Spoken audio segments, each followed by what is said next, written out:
Oke, kawan-kawan semuanya, Assalamualaikum warahmatullahi wabarakatuh. Seperti biasa, gue balik lagi di channel YouTube ini ya.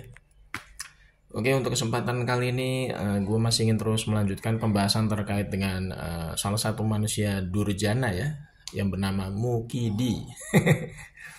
Jadi memang Mukidi ini adalah salah satu model manusia durjana di era modern seperti saat ini ya. Karena ini menurut gue memang orang seperti Mukidi ini ya, sudah layak sebenarnya untuk diadili gitu ya secara hukum karena kejahatan itu sudah sangat banyak sebenarnya. Terutama yang kita sorot di sini adalah terkait dengan kasus ijazah aspalnya. Dia memang sampai saat ini itu masih terus bergulir gitu ya. Nah, untuk kesempatan kali ini gue ingin sedikit ngebahas Mukidi dari sudut pandang sebuah kepribadian untuk karakter yang sangat memalukan lah ya. Jadi Mukidi kan kita sama-sama tahu kemarin ya. Mukidi itu kan diundang di acara peluncuran logo partai baru dari PSI ya. Yang katanya merubah gambar logonya itu dari bunga bangke menjadi gajah gitu. Kita sebut saja ya, logo partai PS ini berubah dari bunga bangkai menjadi gajah gitu ya. Nah kebetulan Mukidi ini ya diundang ya secara eksklusif oleh PSI itu sebagai tamu undangan VVIP gitu ya untuk menghadiri peluncuran launching ya logo partai dari PSI yang terbaru itu. Nah, yang gue ingin soroti di sini adalah terkait dengan bagaimana bentuk kebobrokan dari orang seperti Mukidi ini dari segi karakter atau behavior gitu ya. Mukidi ini memang kalau boleh dibilang ya, memang orang yang tidak punya rasa malu sama sekali ya. Karena orang ini kan sudah banyak sekali digugat secara hukum ya, baik perdata ya kan, terutama perdata lah ya, hukum perdata lah. Terutama kemarin Mukidi ini sudah digugat secara perdata di PN Surakarta dan PN Sleman. Bahkan sebelumnya Mukidi itu juga sudah digugat di PN Jakarta Pusat oleh tim TPUA. Nah, di sini yang menjadi bentuk dari kebobrokan Mukidi ya sebagai seorang pribadi personal itu adalah Mukidi ini tidak punya namanya rasa malu ya, rasa malu sebagai pihak yang digugat secara hukum. Kenapa gue bisa sebut begitu? Karena Mukidi ini tidak pernah hadir satu kali pun dalam proses persidangan. Apalagi ini terkait dengan kasus ijazah aspalnya dia yang sudah menjadi konsumsi publik ya. Bahkan sudah menjadi pemberitaan dari media internasional. Bayangin tuh, ini kan sangat memalukan kasus ijazah aspalnya dia itu. Ya, tapi tidak diselesaikan secara gentleman oleh yang bersangkutan. Ya, Mukidi ini tidak pernah muncul dalam persidangan mediasi satu kali pun. Mukidi juga tidak pernah nongol ya di pengadilan. Walaupun cuma setengah jam itu nggak pernah. Tapi ketika Mukidi ini diundang oleh PSI gitu ya dalam acara peluncuran logo partai mereka yang terbaru itu, dia bisa menyempatkan datang nongol di acara itu ya. Jadi Mukidi ini ya kalau digugat secara hukum itu nggak pernah hadir, kabur gitu ya. Alasannya katanya kemarin liburan bersama cucu di Bali lah, alasannya berobat lah.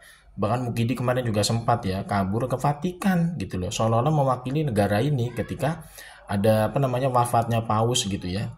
Padahal yang bersangkutan itu kemarin itu tepat sekali ya saat digugat secara perdata di PN Surakarta. Ini tentu sangat memalukan orang seperti Mukidi ini ya. Kalau misalkan masih terus dibiarkan ya diberikan panggung dalam dunia perpolitikan bangsa kita. Karena orang seperti ini itu harusnya ya itu diadili sesegera mungkin. Karena sudah banyak sekali ya kebobrokan dia sebagai pribadi personal gitu ya yang sudah terbongkar sebenarnya di ruang publik. Terutama dengan kasus jasa aspalnya dia itu sudah semakin terang benderang. Pembuktian fakta-fakta empiris dari riwayat akademiknya yang bobrok itu, kemudian dari kesaksian ya secara lugas dan eksklusif dari Profesor Sofyan Effendi kemarin ya saat live streaming bersama Bang Rismon. Itu kan beliau tuh ngomong itu tanpa adanya tekanan ya. Jadi Prof Sofyan Effendi itu ketika berbicara bersama live streaming dengan Bang Rismon itu jujur apa adanya. Beliau mengatakan bahwa Mukidi itu ya tidak lulus dari UGM. Mukidi itu tidak pernah terdaftar sebagai wisudawan Fakultas Kehutanan UGM tahun 85. Bahkan Prof Sofyan Effendi mengatakan Mukidi itu DO ya dari UGM karena tidak memiliki nilai yang memenuhi kualifikasi ya, alias IPK-nya itu ya bobrok ya. Ngaku sendiri ya mungkin itu IPK-nya kurang dari 2. Dan sebenarnya kan kalau fakta-fakta empiris seperti ini sudah bisa dikumpulkan ya, istilahnya dari berbagai macam kesaksian orang-orang yang punya kredibilitas gitu ya, memberikan pernyataan seperti mantan rektor UGM.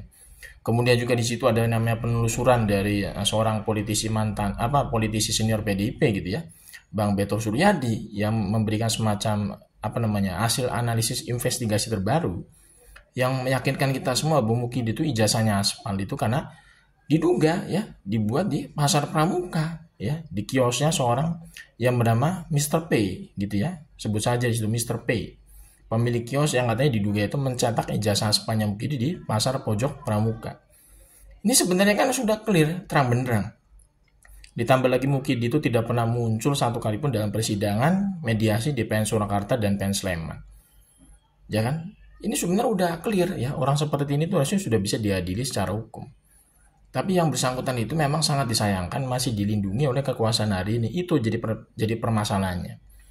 Ya, ditambah lagi yang bersangkutan itu memang tidak punya rasa malu ya. Kemudian nggak tahu diri juga kalau gue perhatikan gitu ya, karakter kepribadiannya. Dia digugat di pengadilan nggak pernah nongol. Ya kan? Disuruh menunjukkan ijazah aslinya di pengadilan nggak pernah nongol juga ijazah aslinya. Tapi giliran dia diundang dalam acara peluncuran logo partai PSI, dia baru nongol. Dia bener-bener ini menurut gue udah keterlaluan ya. Orang seperti Mukidi ini udah keterlaluan sekali. Tapi anehnya orang seperti ini tuh masih dibiarkan bebas ya, menghirup udara segar di sana gitu ya, di luar sana. Kalau misalkan Mukidi ini tinggalnya di Korea Selatan aja ya, mungkin Mukidi ini sudah bisa masuk hotel Prodeo dari kemarin ya. Makanya beruntungnya Mukidi itu tinggal di Konoha ini beruntung. Karena hukum di negara kita ini ya, di Konoha ini ya, saat ini memang dalam kondisi sakit, bobrok sekali. Karena yang namanya hukum di negara kita ini, di Konoha ini masih bisa disetir oleh orang-orang yang punya relasi kekuasaan. Contohnya Mukidi ini. Kalau Mukidi ini tidak bisa menyetir ya, yang namanya tidak bisa menyetir yang namanya jalannya aparat penegak hukum, Mukidi ini udah pasti nggak mungkin bisa lolos dari jeratan hukum terkait dengan kasus ijazah aspalnya. Karena bobroknya sistem ya penegakan hukum di negara kita ini. Makanya Mukidi ini masih bisa bebas dari proses hukum sampai detik ini. Yang bersangkutan masih bisa warawiri ya, jalan ke sana kemari tanpa rasa bersalah, tanpa rasa punya malu gitu. Itu yang menurut gue sangat ironis.